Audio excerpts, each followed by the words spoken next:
Hello everyone, I'm Shalini Singh and welcome back to Achieve It. As you know, we have started the 6th chapter from Home Science Class 12th, and the name of this chapter is Food Quality and Food Safety. And this video is going to be part 2 of the chapter. Part first अगर आपने नहीं देखा है तो उसको भी देख लीजिए ताकि आपको सारी चीज़ें क्लियर हो।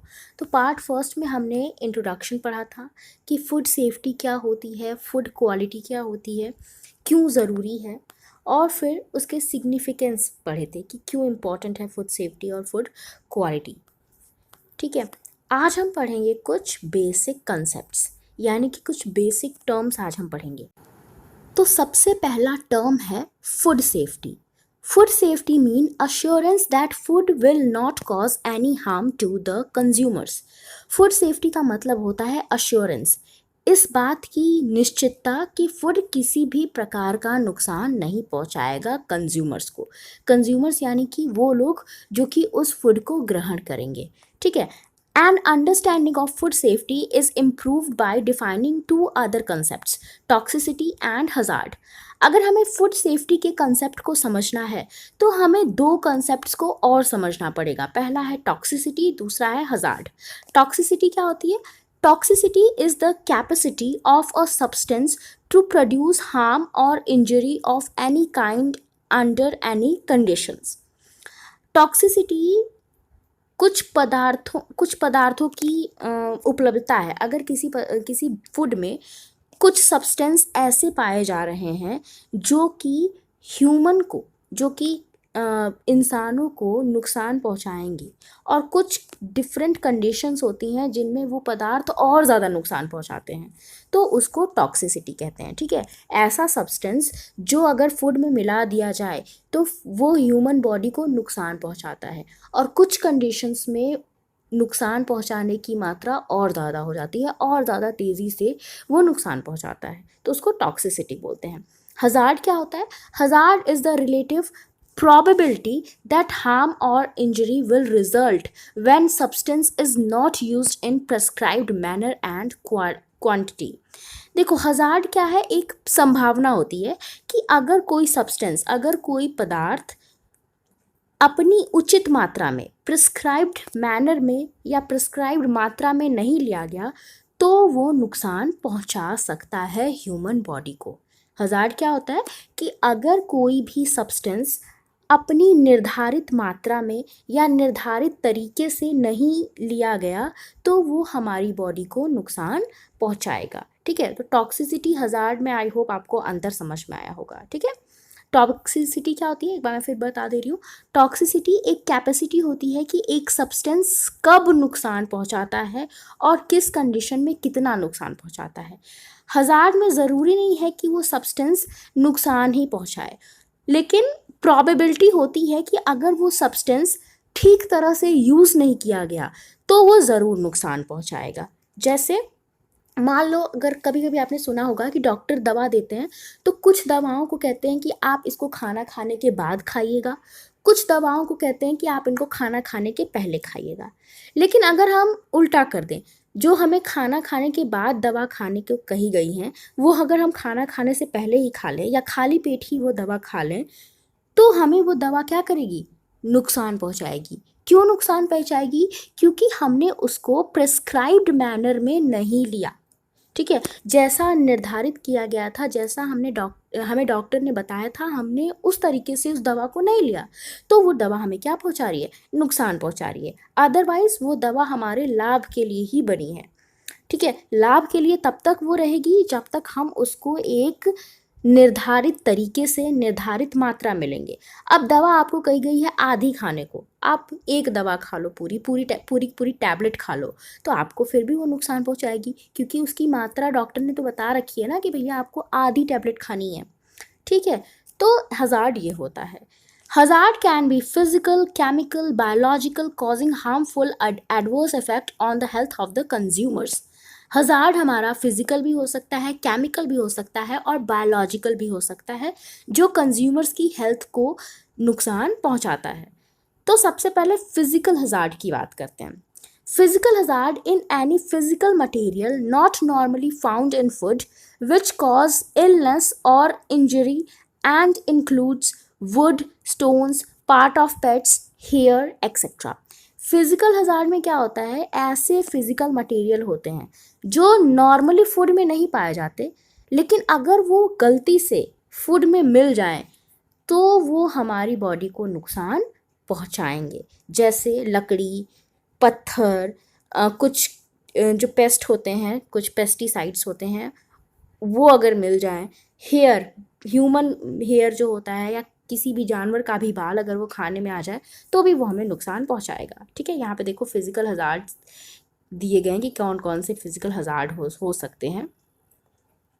देखो सबसे पहले दिया गया है hair, stones, stems and seeds. कभी कभी होता है कि अनाजों में तना, बीज ऐसे कुछ आ जाते हैं जो कि हमारी बॉडी को नुकसान पहुंचाते हैं।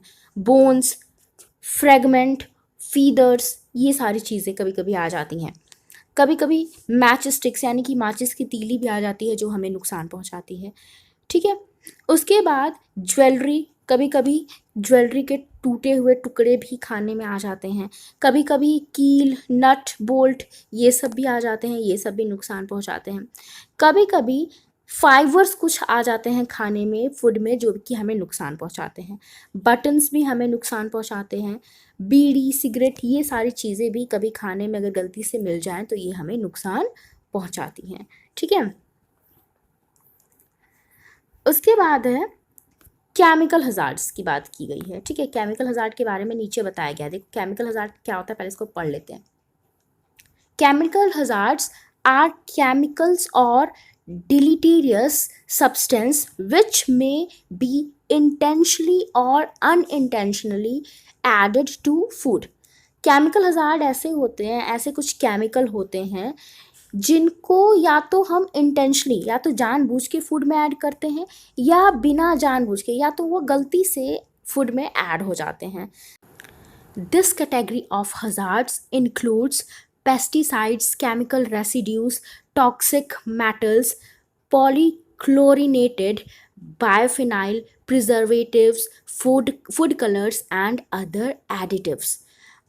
अब जो हमारे ये केमिकल्स होते हैं जिनको हम या तो इंटेंशनली, या तो जानबूझ के मिलाते हैं, या तो अनजाने में वो हमसे फूड में मिल जाते हैं, वो कौन से होते हैं? पहले तो होते हैं पेस्टिसाइड। पेस्टिसाइड आपको पता है कि जब हम खेती कर रहे होते हैं तो फसल में जो कीड़े लग जाते हैं, उन कीड़ों को दूर करने के लिए हम फसल में पेस्टिसाइड मिलाते हैं।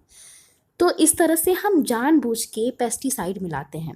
केमिकल रेसिड्यूज, ये भी हम जानबूझ के मिलाते हैं। कुछ टॉक्सिक मटेरियल जो हम जानबूझ के भी मिलाते हैं और कहीं से गलती से भी आ जाते हैं फूड में। प्रिजर्वेटिव्स होते हैं, पॉलीक्लोरिनेटेड बायोफिनाइल्स होते हैं, ये सारी चीज़ें, कलर्स, ये फूड कलर जो मिलाते हैं ये भी हम जानबूझ के मिलाते हैं। ठीक है, फूड को प्रिजर्व करने के लिए भी हम कुछ केमिकल जानबूझ के मिलाते हैं।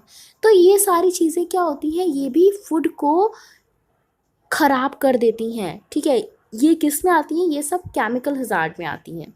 देखो ऊपर फिगर दिखाया गया है कि इनविजिबल केमिकल हजार्ड इन फूड। ये जो केमिकल हजार्ड होता है कैसा होता है? इनविजिबल होता है। पहला है क्लीनिंग केमिकल्स, कि कभी कभी हम साफ सफाई के चक्कर में ही भी केमिकल मिला देते हैं। एडल्ट्रेंट्स, मिलावट करने के लिए केमिकल मिला देते हैं, जिससे व्यापारियों का तो फ़ायदा होता है लेकिन कंज्यूमर्स का नुकसान हो जाता है।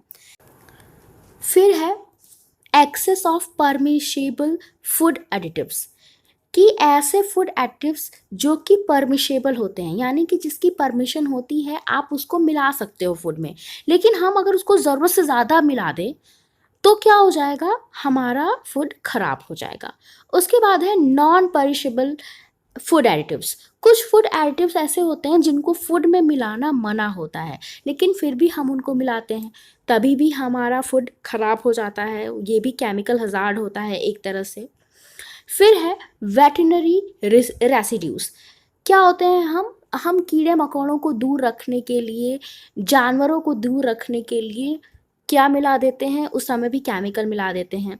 फिर पेस्टिसाइड्स रिड्यूस होते हैं, पेट्स को, यानी कि जो छोटे छोटे कीड़े मकोड़े होते हैं उनको दूर रखने के लिए भी हम केमिकल मिला देते हैं, जिसकी वजह से फूड खराब हो जाता है। ठीक। उसके बाद बात करते हैं बायोलॉजिकल हजार्ड की। Biological hazards are living organisms and include microbiological organisms. अब जो हमारे बायोलॉजिकल हजार्ड्स होते हैं इसमें लिविंग ऑर्गेनिजम्स भी आते हैं और मतलब ऐसे ऑर्गेनिजम्स जिनको हम देख सकते हैं, और माइक्रोबायोलॉजिकल ऑर्गेनिजम्स जिनको हम नहीं देख सकते, जिनको देखने के लिए हमें माइक्रोस्कोप की ज़रूरत पड़ेगी। Those microorganisms which are associated with food and cause disease are termed food borne pathogens. ऐसे माइक्रो ऑर्गेनिजम्स जो कि फूड में मिलने के बाद बीमारी उत्पन्न करते हैं उनको हम फूड बॉर्न पैथोजेंस बोलते हैं। There are two type of food borne disease. दो तरह की फूड बॉर्न डिजीज होती हैं जो कि माइक्रोबियल पैथोजेंस से होती हैं। पैथोजेंस का मतलब रोगाणु, ठीक है, जो छोटे छोटे रोगाणु होते हैं जिनको हम नहीं देख सकते, जिनको देखने के लिए हमें माइक्रोस्कोप की ज़रूरत होती है, उनसे दो टाइप की डिजीज़ होती हैं। एक तो या तो इन्फेक्शन हो जाएगा या तो पॉइजनिंग हो जाएगी, ठीक। अब यहाँ पे आपकी बुक में दो टाइप के बायोलॉजिकल हजार्ड हैं, एक तो है विजिबल और एक है इनविजिबल, ठीक है। तो सबसे पहले हम विजिबल को देखते हैं कि विजिबल बायोलॉजिकल हजार्ड कौन कौन से होते हैं। तो वॉर्म्स, केचुए, कॉकरोचेस, कैटरपिलर्स, विवल्स। विवल्स क्या होता है? घून। आप देखते हो अनाज में, चावल में, गेहूं में घुन लग जाता है, ठीक है। फ्लाई, इन सब की वजह से फूड खराब हो जाता है। ये सारी चीज़ें फूड हजार्ड का कारण बनती हैं, ठीक है। उसके बाद है invisible microbiological hazard in food.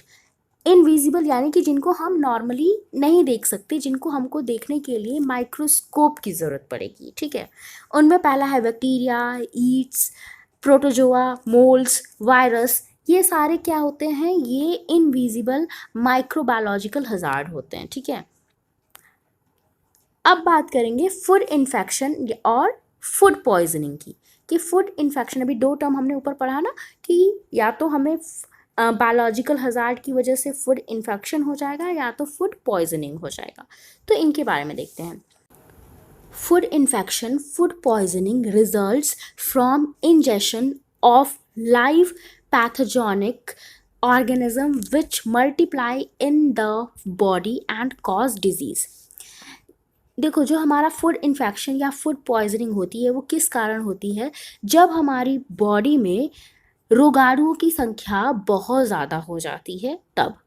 Salmonella is a classic example. Salmonella इस रोगाणु का एक बहुत ही अच्छा क्लासिक एग्जाम्पल है। This organism exist in the intestinal tract of animals. जो एनिमल्स की आंत होती हैं उसमें ये ऑर्गेनिज्म पाया जाता है। कौन सा organism? Salmonella. Raw milk and eggs are also sources. Salmonella के दो सोर्स और हैं, एक तो है कच्चा दूध, दूसरा है अंडे।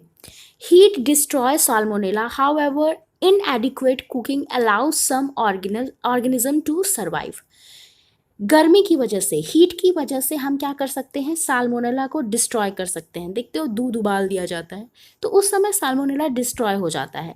लेकिन कभी कभी ऐसा होता है कि अगर हम खाने को अच्छे से न पकाएं तो ये जो जीवाणु है, ये जो रोगाणु है, ये क्या करता है? सर्वाइव कर जाता है।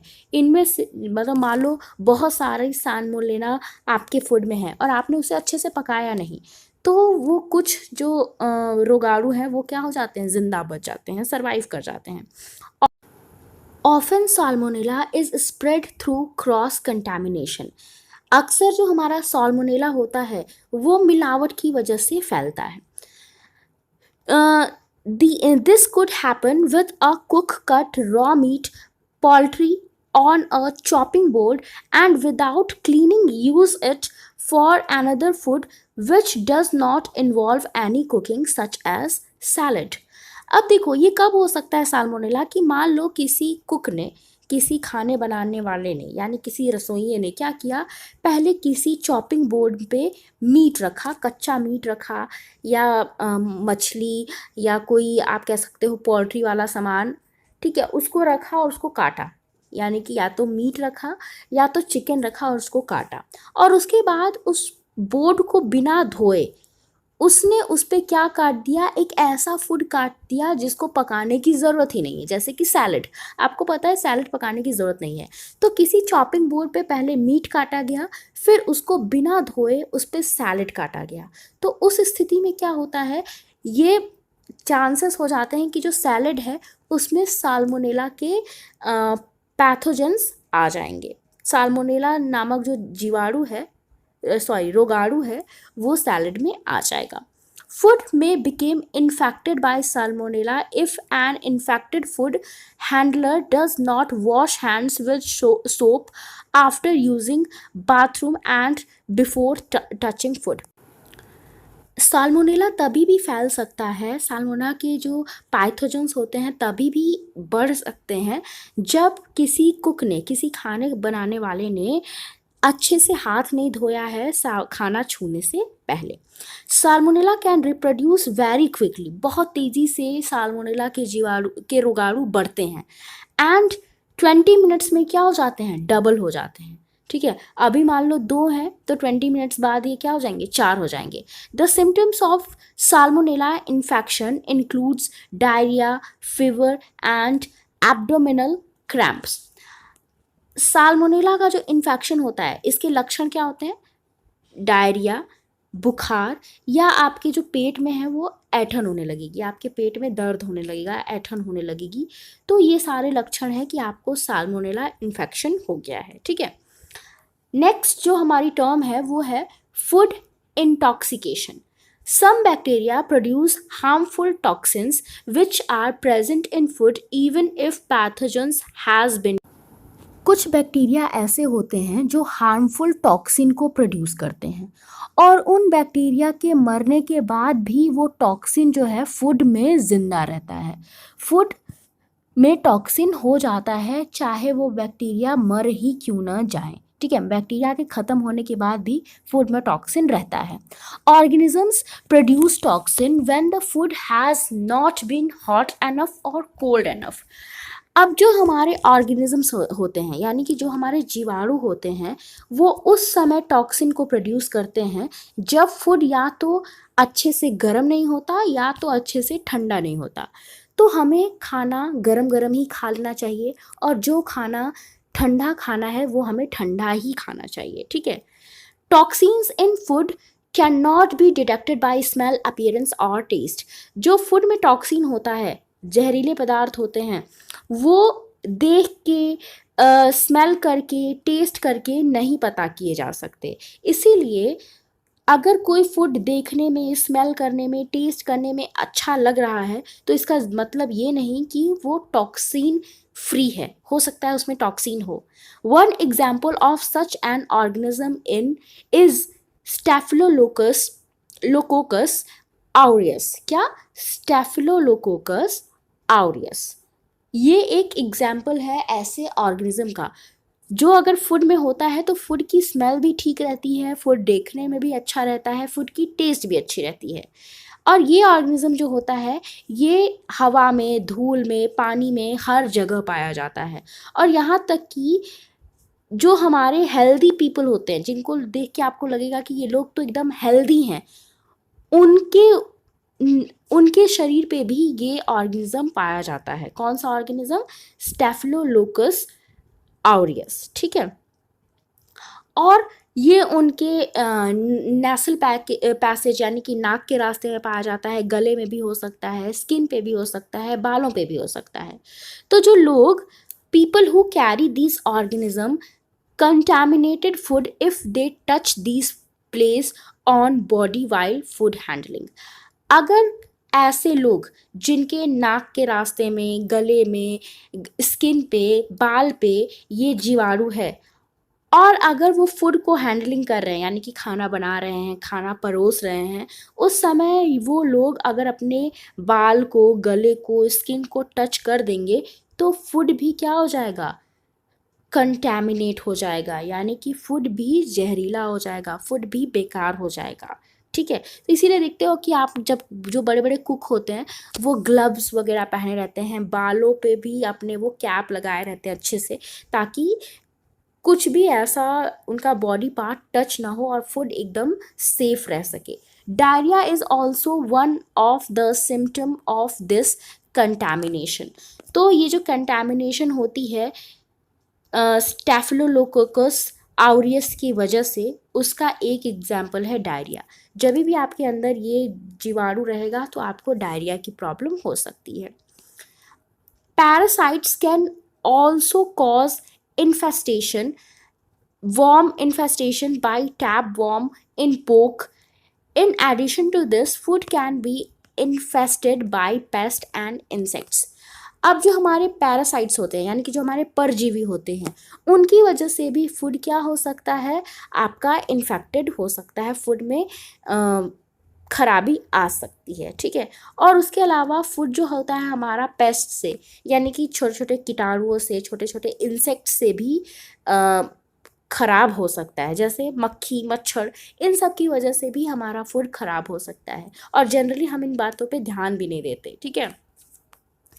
Among the various hazards, biological hazard are an important cause of foodborne illness. जितने भी अभी हमने हज़ार्ड्स पढ़े, कौन कौन से, फिज़िकल, केमिकल, बायोलॉजिकल, उसमें से बायोलॉजिकल हज़ार्ड जो है वो सबसे ज़्यादा इम्पॉर्टेंट है। इसकी वजह से सबसे ज़्यादा फूड बॉर्न इलनेस होती है। फूड से जो जो रोग होते हैं उनमें सबसे ज़्यादा रोग बायोलॉजिकल हज़ार्ड की वजह से ही होते हैं।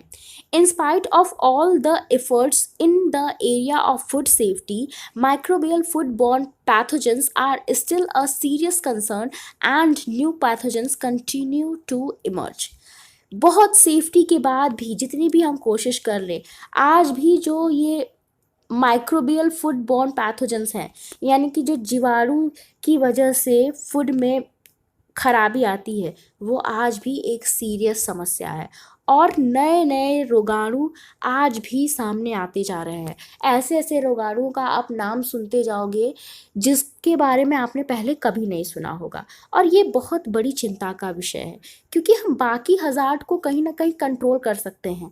हम फिज़िकल हज़ार्ड को भी कंट्रोल कर सकते हैं, हम केमिकल हज़ार्ड को भी कंट्रोल कर सकते हैं, लेकिन जब बात आती है बायोलॉजिकल हज़ार्ड की तो इसको कंट्रोल करने में हमें प्रॉब्लम हो रही है, ठीक है।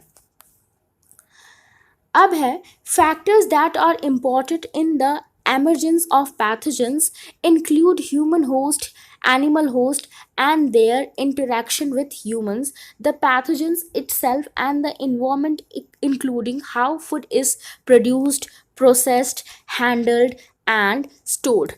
अब देखो जो ये फैक्टर्स, कौन कौन से फैक्टर्स हैं जो कि रोगाणुओं की इमर्जेंस में बहुत ही महत्वपूर्ण भूमिका निभाते हैं। देखो, इंसानों की वजह से भी ये रोगाणु फैलते हैं, एनिमल्स की वजह से भी फैलते हैं, और कभी कभी ऐसा होता है कि इंसान आपस में बात कर रहे हैं तो भी ये रोगाणु फैल गए। इंसान और जानवर एक साथ हैं तभी भी ये रोगाणु फैलते हैं। The pathogen itself and the environment including how, और जो इन्वायरमेंट होता है कि कैसे खाना बनाया जा रहा है, कैसे परोसा जा रहा है, कैसे उसको स्टोर किया जा रहा है, ये भी बहुत बड़ा कारण है। ये भी वजह हो सकती है कि रोगाणु फैले, ठीक है। अगर खाना अच्छे से प्रोड्यूस नहीं किया जा रहा है, अच्छे से प्रोसेस्ड नहीं किया जा रहा है, अच्छे से खाने को रखा नहीं जा रहा, अच्छे से स्टोर नहीं किया जा रहा, तो क्या होता है, खाने में रोगाणुओं की संख्या बढ़ सकती है।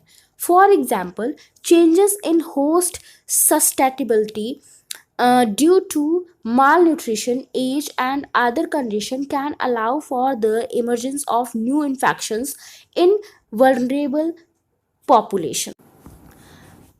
देखो, ऐसा भी हो सकता है कि अगर कोई व्यक्ति जिसमें कुपोषण की समस्या है या जिसकी एज ऐसी है कि उस एज में इम्यूनिटी हमारी क्या हो जाती है, कम हो जाती है, तो उस समय में क्या होता है कि ये जो इन्फेक्शंस होते हैं पैथोजेंस की वजह से ये और ज़्यादा बढ़ जाते हैं, ठीक है। जब व्यक्ति में माल न्यूट्रिशन हो, व्यक्ति ऐसे एज में हो जहाँ पे इम्यूनिटी कम हो उसके अंदर, और भी बहुत ऐसी कंडीशंस हैं जिनकी वजह से ये जो पैथोजेंस हैं इनको बढ़ावा मिलता है, ठीक है। जेनेटिक एक्सचेंज और mutants in the organisms can create new strains with the potential to cause disease. अब ये जो हमारे ऑर्गेनिजम्स होते हैं, इनमें क्या होते हैं, जेनेटिक एक्सचेंज होते हैं, ठीक है, जिसकी वजह से इन ऑर्गेनिजम्स का भी पोटेंशियल बढ़ता जाता है और समय के साथ साथ इनके कारण बीमारियां और ज़्यादा बढ़ती जा रही हैं। Exposure to new pathogens through changes in eating habit, climate, mass production, mass processing, and increased globalization of the food supply can allow pathogens to emerge in a new population or new geographic area. अब ये जो pathogens है, ये जो रोगाणु है, वो एक जगह से दूसरे जगह जा रहे हैं और ये बढ़ते जा रहे हैं। क्यों बढ़ते जा रहे हैं? क्योंकि हमारी जो ईटिंग हैबिट्स हैं वो भी दिन प्रतिदिन चेंज होती जा रही हैं, ठीक है। मौसम बदलता जा रहा है, हम बहुत बड़े लेवल पे फूड प्रोडक्शन कर रहे हैं और जब आपको पता है जब बहुत बड़े लेवल पे फूड प्रोडक्शन होता है तो ज़्यादा लोग उसमें इन्वॉल्व हो जाते हैं और जब ज़्यादा लोग इन्वॉल्व होते हैं तो साफ़ सफाई रखना उतना पॉसिबल नहीं हो पाता। आपको पता नहीं होता कि जो लोग इन्वॉल्व हैं उनके ऊपर उनके साथ कौन कौन से जीवाणु आ गए हैं, ठीक है। फिर फूड प्रोसेसिंग की वजह से भी कई बार जो जीवाणु होते हैं, जो रोगाणु होते हैं, उनकी संख्या बढ़ जाती है। इसके साथ साथ ग्लोबलाइजेशन भी बढ़ता जा रहा है, हम लगातार एक देश से दूसरे देश आ जा रहे हैं, जिसकी वजह से हम पैथोजेंस को भी, यानी कि जो हमारे रोगाणु हैं, इनको भी एक जगह से दूसरी जगह ले जा रहे हैं। ये जो पैथोजेंस हैं वो एक शहर से दूसरे शहर पहुंच जा रहे हैं, एक देश से दूसरे देश पहुंच जा रहे हैं, ठीक है। जैसे अभी आप कोविड-19 की सिचुएशन में हो तो जो कोरोना वायरस है, ये भी देखो एक देश से दूसरे देश कैसे आ रहा है, लोगों के थ्रू ही तो आ रहा है। तो उसी तरह ये पैथोजेंस, ये जो रोगाणु होते हैं, ये भी ऐसे ही जाते हैं, ठीक है। Examples are norovirus, rotavirus, hepatitis E, contributing to about 70% of cases. New pathogens will continue to evolve and there is a need to develop method to isolate them, control them and detect their presence in food. देखो नए नए pathogens, कुछ pathogens का example यहाँ पे दिया गया है, ठीक है, और नए नए पैथोजेंस दिन प्रतिदिन दिखते जा रहे हैं। तो बहुत ज़्यादा इम्पॉर्टेंट हो गया है कि इन पैथोजेंस को अलग किया जाए, इनके ऊपर कंट्रोल किया जाए, इनको बढ़ने से रोका जाए, इनको पहचाना जाए और फूड में इनकी प्रेजेंस का पता लगाया जाए कि कौन कौन से खाने की वजह से ये पैथोजेंस हो रहे हैं, कौन कौन से खाने में ये पैथोजेंस ज़्यादा पनप रहे हैं और उस फूड पे फिर ध्यान रखा जाए, उसकी सेफ्टी पे ध्यान रखा जाए। In the context of food safety, it is important to understand the term of contamination and adulteration. अगर आपको फूड सेफ्टी के बारे में जानना है तो दो टर्म और आपको जाननी पड़ेंगी। पहला है कंटामिनेशन, दूसरा है एडल्ट्रेशन। कंटामिनेशन क्या होता है? It is the presence of harmful और objectionable foreign substance in food such as chemical, microorganism, diluent before, during और आफ्टर प्रोसेसिंग और स्टोरेज। कंटामिनेशन होता है कि इसमें क्या होती है कि फूड में कुछ हार्मफुल सब्सटेंस होते हैं, कुछ ऑब्जेक्शनेबल यानी कि ऐसे सब्सटेंस जिनको हम ऑब्जेक्ट कर सकते हैं, जिनको यूज़ करने से हम ऑब्जेक्शन करेंगे कि नहीं, इनको यूज़ नहीं करना चाहिए। ऐसे सब्सटेंस को अगर फूड में मिला दिया जाए, ऐसे केमिकल्स को, ऐसे माइक्रो ऑर्गेनिजम्स को अगर फूड में मिला दिया जाए, जानबूझ के मिलाया जाए या गलती से ये मिल जाए, तो इसको क्या बोलते हैं? कंटैमिनेशन बोलते हैं, ठीक है। अब ये जो कंटैमिनेशन है ये हो सकता है कि भोजन प्रोसेसिंग के बाद हो, मतलब फूड प्रोसेसिंग या स्टोरेज के बाद किया गया हो या उसके पहले किया गया हो, ठीक है। अब अडल्ट्रेशन क्या होता है? इट इज़ इंटेंशनल और accidental addition of impure and cheap unnecessary ingredient. Adulteration में क्या किया जाता है? इंग्रेडिएंट्स को मिलाया जाता है, सस्ते घटिया इंग्रेडिएंट्स को मिला दिया जाता है फूड में ताकि फूड की मात्रा को बढ़ा दिया जाए, जिससे जो हमारा व्यापारी है उसको फ़ायदा हो, ठीक है। that will alter the properties and composition and demise the quality of food, जिसकी वजह से फूड की गुणवत्ता कम हो जाती है और फूड की क्वालिटी गिरने लगती है, ठीक है। तो एडल्ट्रेशन में क्या होता है, घटिया इंग्रेडिएंट, चीप क्वालिटी के इंग्रेडिएंट या तो जानबूझ के मिलाए जाते हैं या कहीं से उड़ के आके मिल जाते हैं, गलती से मिल जाते हैं, ठीक है। इनमें इंग्रेडिएंट की बात हो रही है, ठीक है। एडल्ट्रेशन में इंग्रेडिएंट मिलाए जाते हैं और कंटामिनेशन में केमिकल्स, जीवाणु, रोगाणु, इनको भोजन में मिला दिया जाता है, या तो जानबूझ के या तो गलती से ये मिल जाते हैं, ठीक है। समझ आए, ज़्यादातर टाइम ये गलती से ही मिलते हैं, जानबूझ के कोई इनको जल्दी नहीं करता। हम, हाँ, कभी कभी होता है कि हम पेस्टिसाइड्स का यूज़ करते हैं क्योंकि हम अपने एग्रीकल्चरल प्रोडक्ट को बचाना चाहते हैं। खेती करते समय किसान पेस्टिसाइड का यूज़ इसीलिए करता है क्योंकि उसकी फसल में कीड़े ना लगे। तो ये तो वो जानबूझ के कर रहा है और उस पेस्टिसाइड की वजह से वो उसका जो फूड हो जाता है वो बर्बाद हो जाता है, ठीक है। तो ये सारी चीज़ें आ जाती है कंटैमिनेशन में, जब आप केमिकल मिलाते हो, माइक्रो ऑर्गेनिजम्स आ जाते हैं फूड में।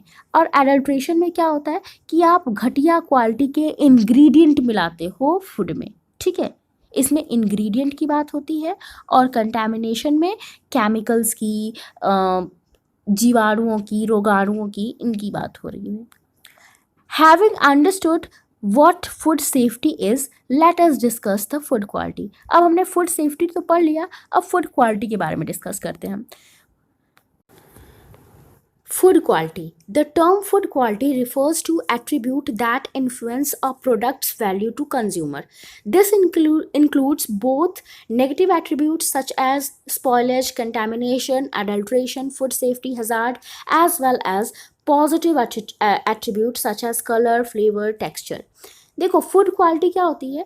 फूड क्वालिटी उस चीज़ को, उस टर्म के बारे में बात करती है जिसकी वजह से जो हमारा कंज्यूमर्स होता है या तो वो फूड की तरफ एकदम आकर्षित हो जाता है या तो वो फूड को खरीदने से मना कर देता है।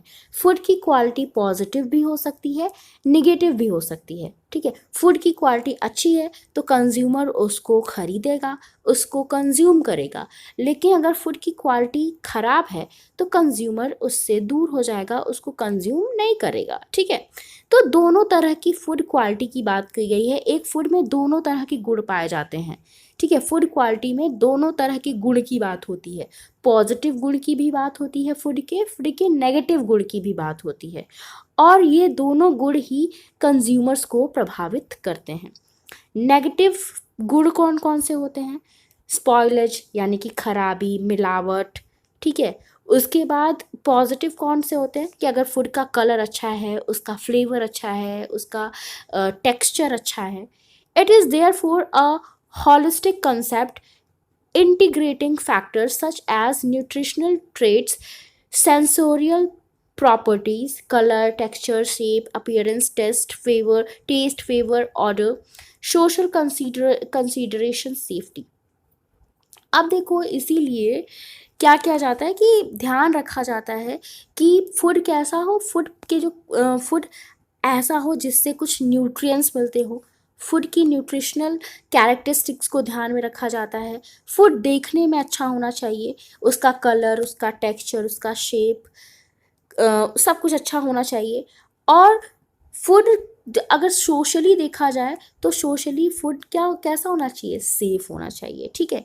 Safety is a preliminary attribute and precursor of quality. सबसे बेसिक एट्रीब्यूट, सबसे बेसिक गुण किसी खाने का, किसी फूड का कौन सा होता है कि फूड कैसा हो, सेफ हो। सबसे बेसिक गुण फूड का होता है कि फूड सेफ हो, ठीक है। In order to ensure that food are safe and of good quality across the world, various government and international bodies have laid down for food standards that manufacturers, suppliers, and expected to adhere to. अब पूरे world में food की quality को ensure करने के लिए, food की quality को चेक करने के लिए बहुत सारी गवर्नमेंट संस्थाएं बनाई गई हैं, बहुत सारी इंटरनेशनल बॉडीज़ बनाई गई हैं जो कि फूड के स्टैंडर्ड को ध्यान रखे। फूड फूड के स्टैंडर्ड को ध्यान रखने के लिए वो लगातार मैन्युफैक्चरर्स पर, लगातार जो सप्लाई कर रहे हैं उन लोगों पर जोर बनाए कि नहीं, आपको अच्छा फूड ही सप्लाई करना है मार्केट में, आपको फूड की क्वालिटी को बनाए रखना है, ठीक है। Thus, all food service provider, those involved at all stage of pre-preparation and preparation, processing, packaging and services. So इसीलिए यहाँ पे सारे फूड सर्विस प्रोवाइडर्स की बात हो रही है। मतलब फूड सर्विस प्रोवाइडर मतलब कि उसमें खाना बनाने वाला, खाना को पैकेट में रखने वाला, खाने को लोगों तक पहुंचाने वाला, सब लोग शामिल हैं फूड सर्विस प्रोवाइडर में, ठीक है। खाली खाना बनाने वाला ही शामिल नहीं है, सब लोग जो भी फूड इंडस्ट्री में काम कर रहे हैं सब लोग फूड सर्विस प्रोवाइडर होते हैं। दस all food service providers should adhere to good manufacturing practice and ensure food safety. सभी जो फूड प्रोवाइडर्स हैं उनको फूड की सेफ्टी का ध्यान में रखना चाहिए। फूड ये ध्यान रखना चाहिए कि फूड अच्छी तरह से मैन्युफैक्चर किया गया हो, अच्छी तरह से बनाया गया हो। Salient points to be borne in mind are, तो फूड को अच्छे से बनाने के लिए, फूड सेफ्टी को बनाए रखने के लिए कुछ पॉइंट्स हैं जिनको ध्यान में रखना पड़ेगा। सबसे पहला, quality of raw material and water. देखो, फूड को बनाने के लिए रॉ मटेरियल और वाटर बहुत ज़्यादा इम्पॉर्टेंट होता है, तो इनकी क्वालिटी को भी ध्यान में रखना है। क्लीनलीनेस, साफ सफाई को ध्यान रखना है। जो लोग खाना बना रहे हैं, जो लोग भी फूड प्रोडक्शन में इन्वॉल्व हैं, उनको साफ सफाई के साथ रहना चाहिए। इक्विपमेंट जो भी यूज़ किए जा रहे हैं, जो भी औजार यूज़ किए जा रहे हैं, जो भी बर्तन यूज़ किए जा रहे हैं, सब साफ रहने चाहिए, ठीक है। फूड प्रिपरेशन के टाइम सारे बर्तन साफ़ होने चाहिए। वो इस एरिया जहाँ पे आप फूड को स्टोर करके रखोगे वो भी साफ़ होना चाहिए। सर्विंग एरिया जहाँ पे आप फूड सर्व करोगे, टेबल चेयर सब एकदम साफ़ होना चाहिए। Storage of food at appropriate temperature, food को एकदम उचित टेम्परेचर पे स्टोर करना चाहिए। अगर फूड को ठंडे में रखने की ज़रूरत है तो उसे ठंडे में रखना चाहिए। अगर फूड ऐसा है जिसको गर्म टेम्परेचर पे रखने की ज़रूरत है, नॉर्मल टेम्परेचर पे रखने की ज़रूरत है, तो उस हिसाब से उसे रखना चाहिए। फिर फोर्थ है फूड हाइजीन, खाने की साफ़ सफाई का ध्यान रखना चाहिए। फिर फिफ्थ है गुड सर्विस प्रैक्टिसेस, खाने की जो सर्विस प्रैक्टिसेस है, खाना कैसे सर्व किया जा रहा है ये अच्छा होना चाहिए। खाना कैसे लोगों तक पहुंचाया जा रहा है, कैसे मार्केट तक पहुंचाया जा रहा है, ये भी ध्यान रखना चाहिए, वो भी अच्छा होना चाहिए। खाना पहुंचाने का तरीका भी अच्छा होना चाहिए, ठीक है।